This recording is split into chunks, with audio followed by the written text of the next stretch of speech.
Firly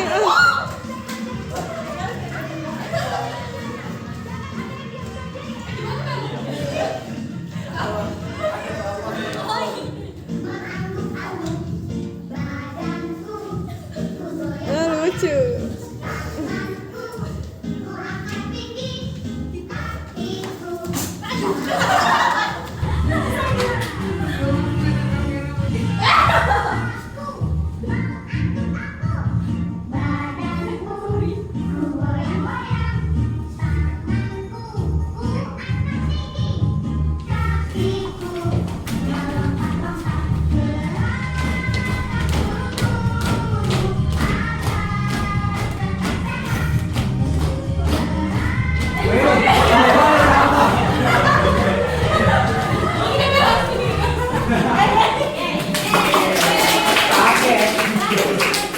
Luar biasa, anak-anakku sudah sangat bersemangat dalam mengikuti gerakan yang ada di video itu.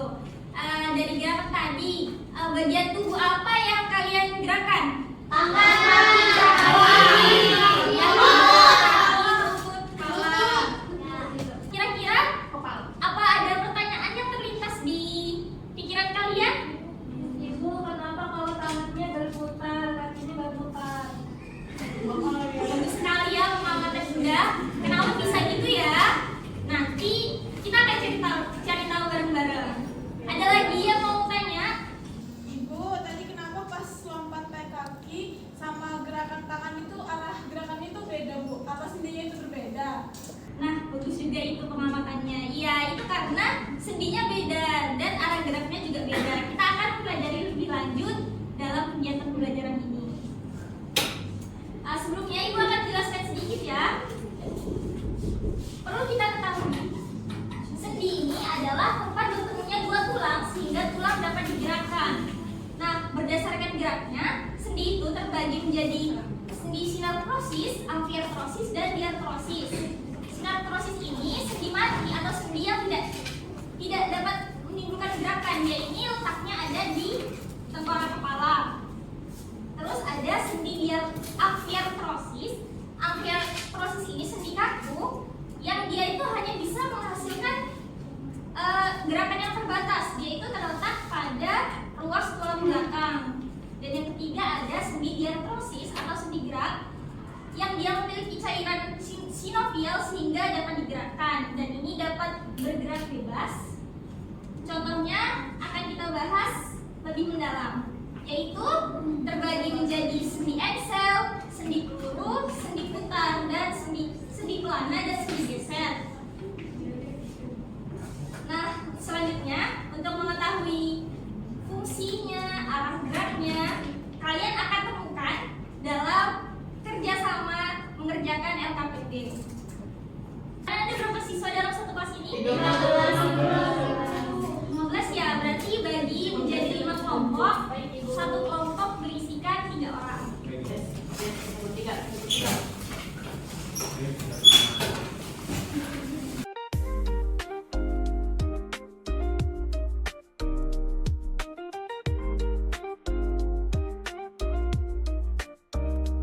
Kasih waktu 3 menit cukupkah? Ini sambil bisa dilihat gambar yang ada di PPT ini ya, sambil kalian bisa melihat letak sendi yang kalian kerjakan.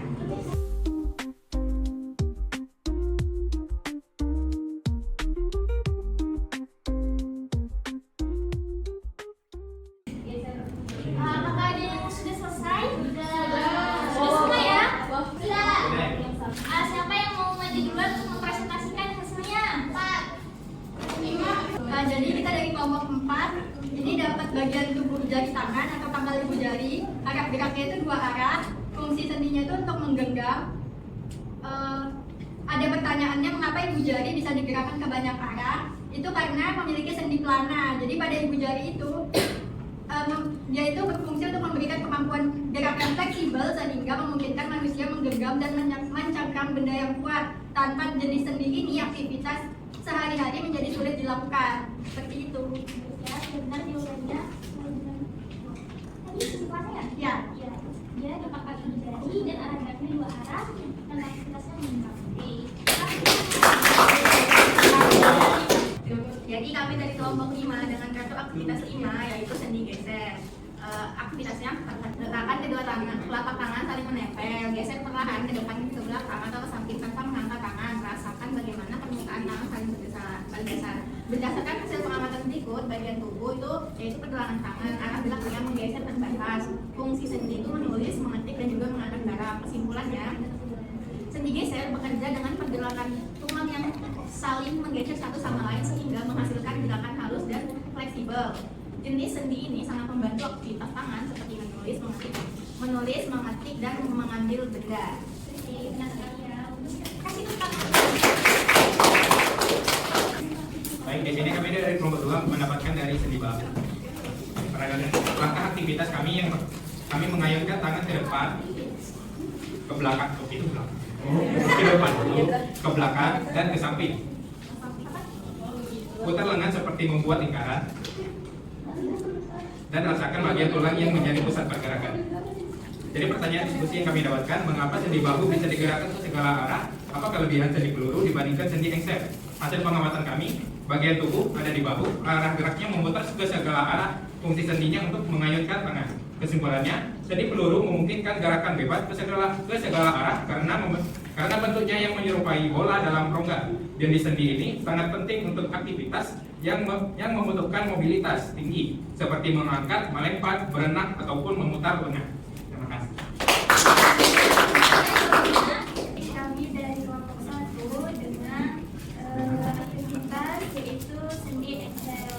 Langkah aktivitas yang kami dapatkan yaitu tekuk dan luruskan lututmu beberapa kali. Coba lakukan hal yang sama pada siku. Amati arah geraknya, apakah bisa ke samping atau hanya satu arah. Nah, dari hasil yang kita dapatkan, bagian tubuh itu terdapat di siku dan lutut. Arah geraknya yaitu satu arah. Dan fungsi sendi ini yaitu menekuk lutut maupun siku. Kesimpulannya, sendi engsel hanya dapat bergerak satu arah seperti engsel pitu. Sendi ini memberikan kekuatan pada gerakan menekuk dan meneruskan, sehingga penting untuk aktivitas seperti berjalan, melompat, atau mengangkat benda. Bagus, dan sekali Jadi kami mendapatkan sendi putar. Langkah aktivitasnya coba putar kepala ke kanan dan ke kiri. Rasakan bagian leher yang menjadi polos gerak. Perhatikan bahwa kepala hanya berputar sebagian, tidak penuh. Di sini ada pertanyaan diskusi, mengapa kepala bisa menoleh tapi tidak bisa berputar penuh? Karena difasilitasi tulang, ligamen, otot, dan adanya fungsi tulang belakang yang harus dilindungi. Apa nama tulang yang menjadi pusat putaran kepala? Tulang atas dan aksis.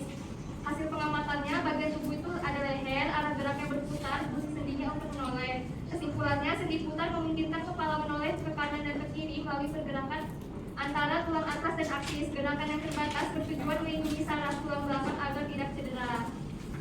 Ini benar ya jawabannya, biasa sekali kasih tepuk tangan. Tadi kan semuanya udah menjadi LKPD dan kita udah nemuin tuh masing-masing letaknya, arah geraknya, dan juga contoh aktivitasnya.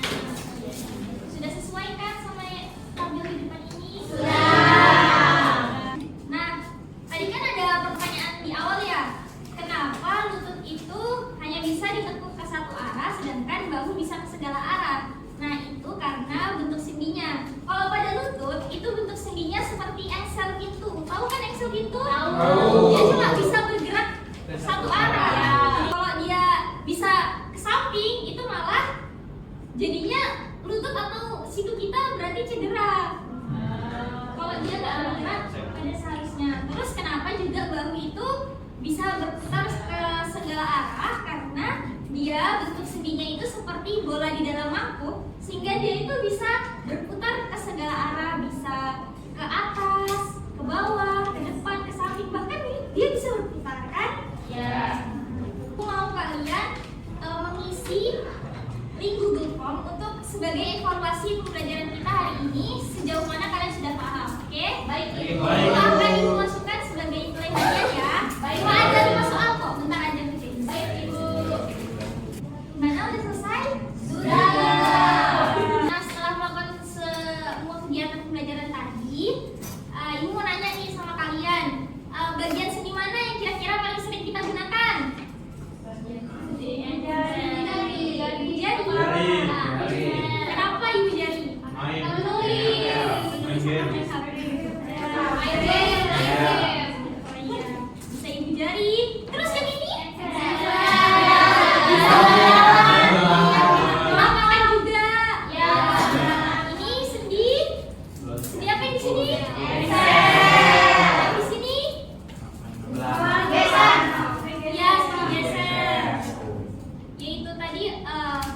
juga kalau salah satu sendi kita mengalami sakit atau tidak berfungsi dengan baik, kira-kira apa yang akan terjadi pada kita?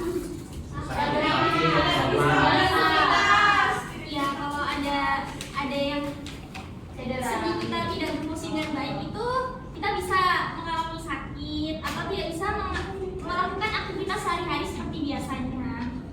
Oke. Ada yang bisa menyimpulkan dari pembelajaran hari ini? Kesimpulannya, sendi adalah tempat bertumbuhnya dua tulang sehingga tulang dapat digerakkan. Sendi pada tubuh manusia terdiri dari berbagai jenis yang memungkinkan beragam gerakan sesuai struktur masing-masing. Keseluruhan sendi ini bekerja sama untuk membantu tubuh bergerak dengan efektif, seimbang dan luwes dalam melakukan aktivitas sehari-hari. Baik, terima kasih.